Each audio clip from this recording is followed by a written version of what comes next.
While I have him listening to music, okay, I'm going to talk to you about the importance of him listening to music the way he needs to, okay?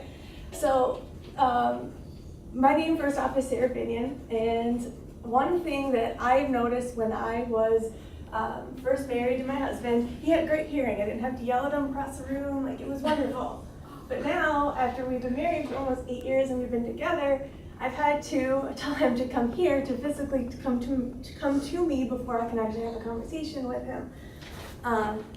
He listens to his headphones. Those are actually his headphones that he listens to all the time, relatively high, okay? All the time. He'll be rocking out at the gym. You know, you have long gym sessions. You're out there for like 50, 60 minutes at a minimum, okay?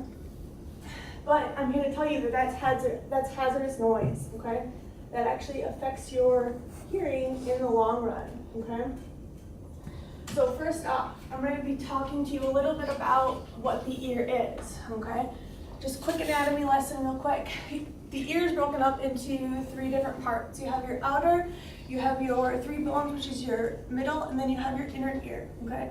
The outer ear essentially is designed for the sound waves to go into your ear and to funnel in, okay? And then your middle ear, you have these 3 bones. What are they called? Stapes, incus, I can't remember what the third one is. But essentially that is, it takes the vibrations from the sound waves and it rattles it so that way your brain can hear those sounds. And then once from there, it goes into your inner ear, which is your cochlea. This is that like snail-like shape, and essentially in there, there's a bunch of hair-like cells that essentially move when the vibrations move, so that way you hear different things, okay?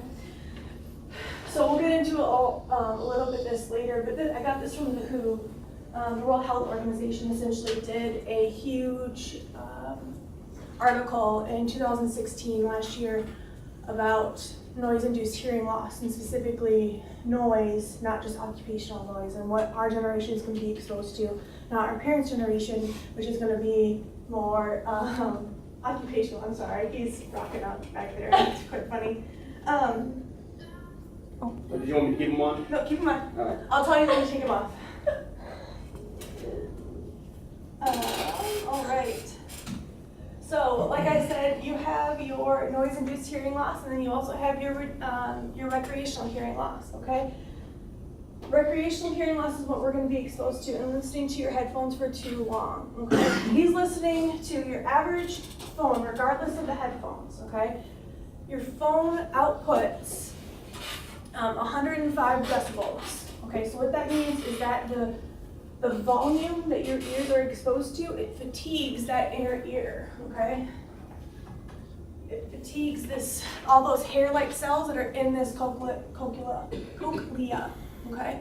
And once they get fatigued, those hairs are just going and going and going and going for so long that they just lay flat, okay? But once they lay flat, they don't rise back up. You can't hear again, okay? And that's what actually hearing loss is, okay? Whether it's occupational noise from, being a construction worker or having those headphones on for too long, that's what that is, okay? So now that I've sort of defined what that is, we are exposed to, like I said, the decibels and the hertz. The hertz is essentially just the tone. That really doesn't matter. The volume or the pitch. It's just a matter of the volume that you're listening to, okay? Some of the things that we're specifically exposed to are loud concerts, which we go to all the time, and those concerts aren't regulated. There's nothing that says you can only be at a concert for 4 minutes or whatever, because that's the level and that's the time-weighted average that you need to be at a concert for in order for you to have no physical damage to your ears, okay? Have you guys ever been to a concert and then the next morning your ears are just ringing, and that's what it is. Your inner ear is fatigued, okay? You go to so many concerts, that fatigue is just going to be there, and you're not going to be able to hear the next morning, okay?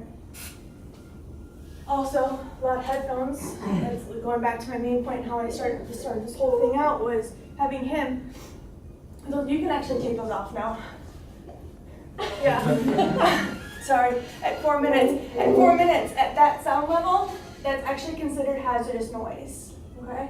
Oh man, How do your ears feel? they feel alright. They feel all right now, right? Because it's only 4 minutes.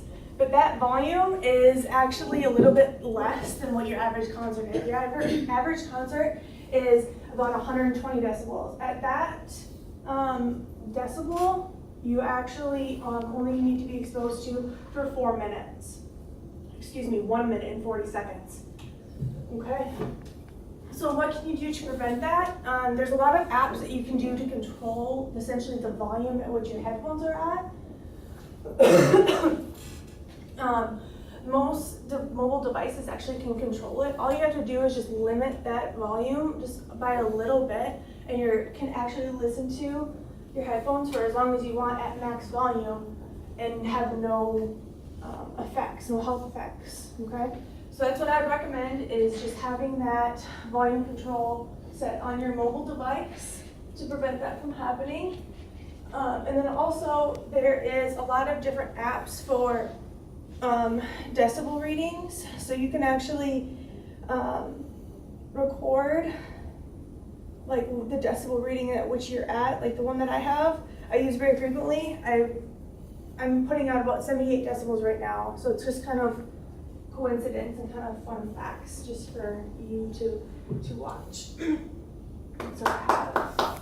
Thank you.